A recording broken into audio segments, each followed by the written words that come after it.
in the HBO series Boardwalk Empire, which took place in the Prohibition era. Arnold Rothstein tells Chip Rossetti that he can buy alcohol from Brooklyn. Lucky then mentions Bill Lovett and Peg Leg Lonergan. Frankie Yale tells them those patties won't sell to Italians. Peg Leg Lonergan, who authorities believe was involved in at least a dozen murders throughout his criminal career. He was notorious for his animosity towards Italian Americans and was known to lead violent guinea hunting raids in saloons and dive bars near the waterfront.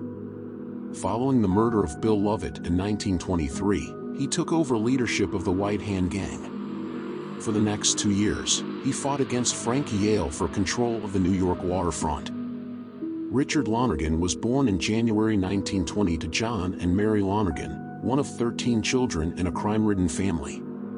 His uncle led the Yaki Yak gang in Manhattan's Corlears Hook neighborhood. The Yaki Yaks often clashed with Paul Kelly's Five Points gang over control of their territory in the Five Points area. Lonergan's father, John, was a prizefighter and a member of Monk Eastman's gang from the Upper East Side, as well as an active participant in the Yaki Yak until the gang dissolved after John Brady fled to New Jersey. Following this, John Lonergan relocated his family to Brooklyn's Irishtown. At the age of 9, Richard Lonergan was involved in a streetcar accident that resulted in the loss of his lower leg, forcing him to rely on a prosthetic. This injury earned him the infamous nickname Peg Leg. He successfully sued for compensation after the accident. Richard sued the streetcar company and was awarded $6,200.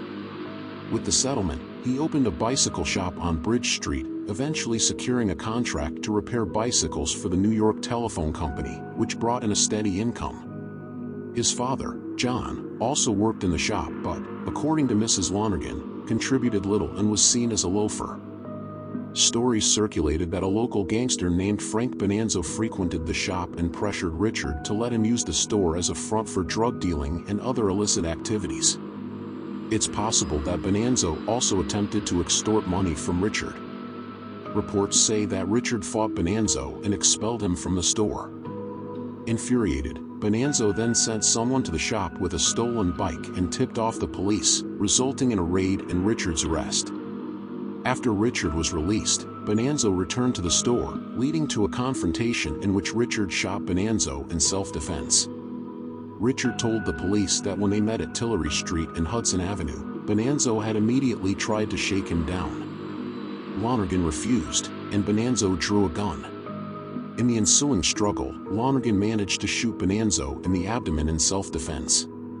After the incident, Lonergan escaped.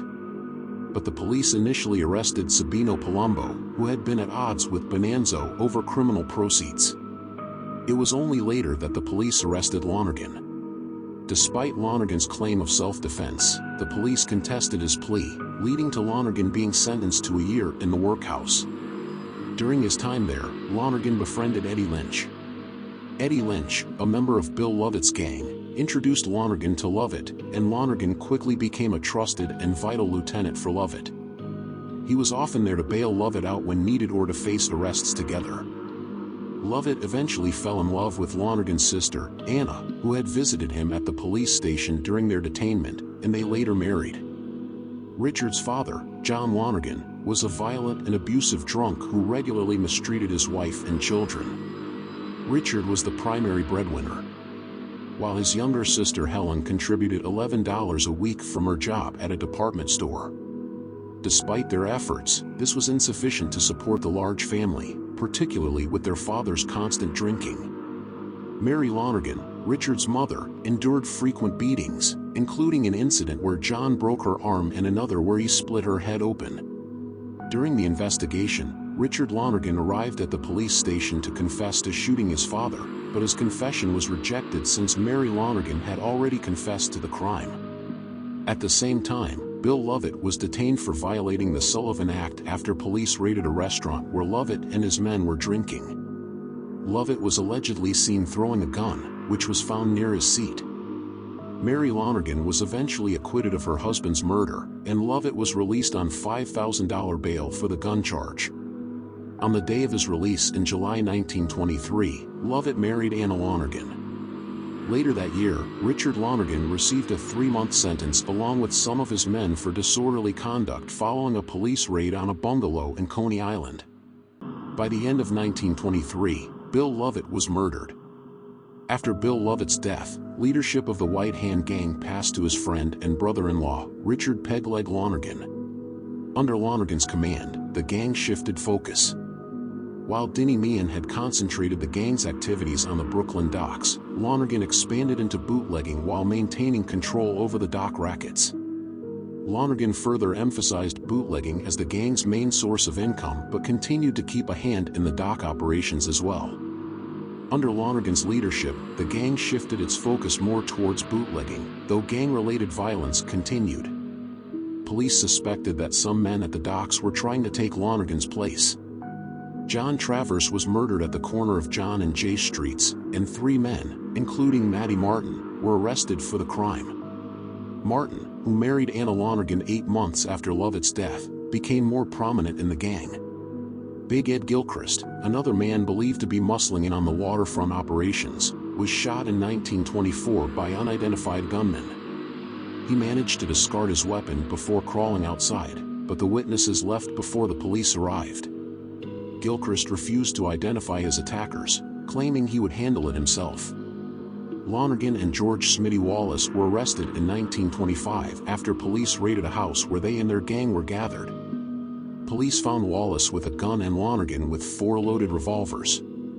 In another incident, Lonergan, drunk and fighting in the street, challenged Detective O'Donnell to a fight. The altercation lasted an entire block before O'Donnell subdued him. Lonergan was held on $500 bail for disorderly conduct. Pegleg Lonergan was killed in the infamous Adonis Social Club shooting on Christmas night in 1925. Lonergan and his men were heavily intoxicated and arguing when they arrived at the club.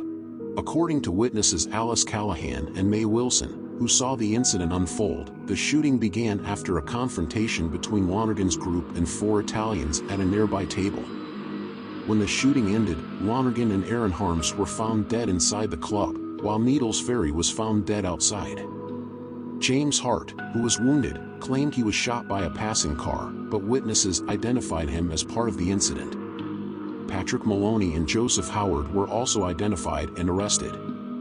The next day, several suspects were taken into custody, but were later released due to lack of evidence. Ralph D'Amato, George Carosa, Frank Piazza, and Al Capone were also briefly detained. Capone, visiting from Chicago, was released along with the others. Richard "Pegleg" Lonergan's funeral drew a crowd of over 2,000 mourners. He was 25 years old.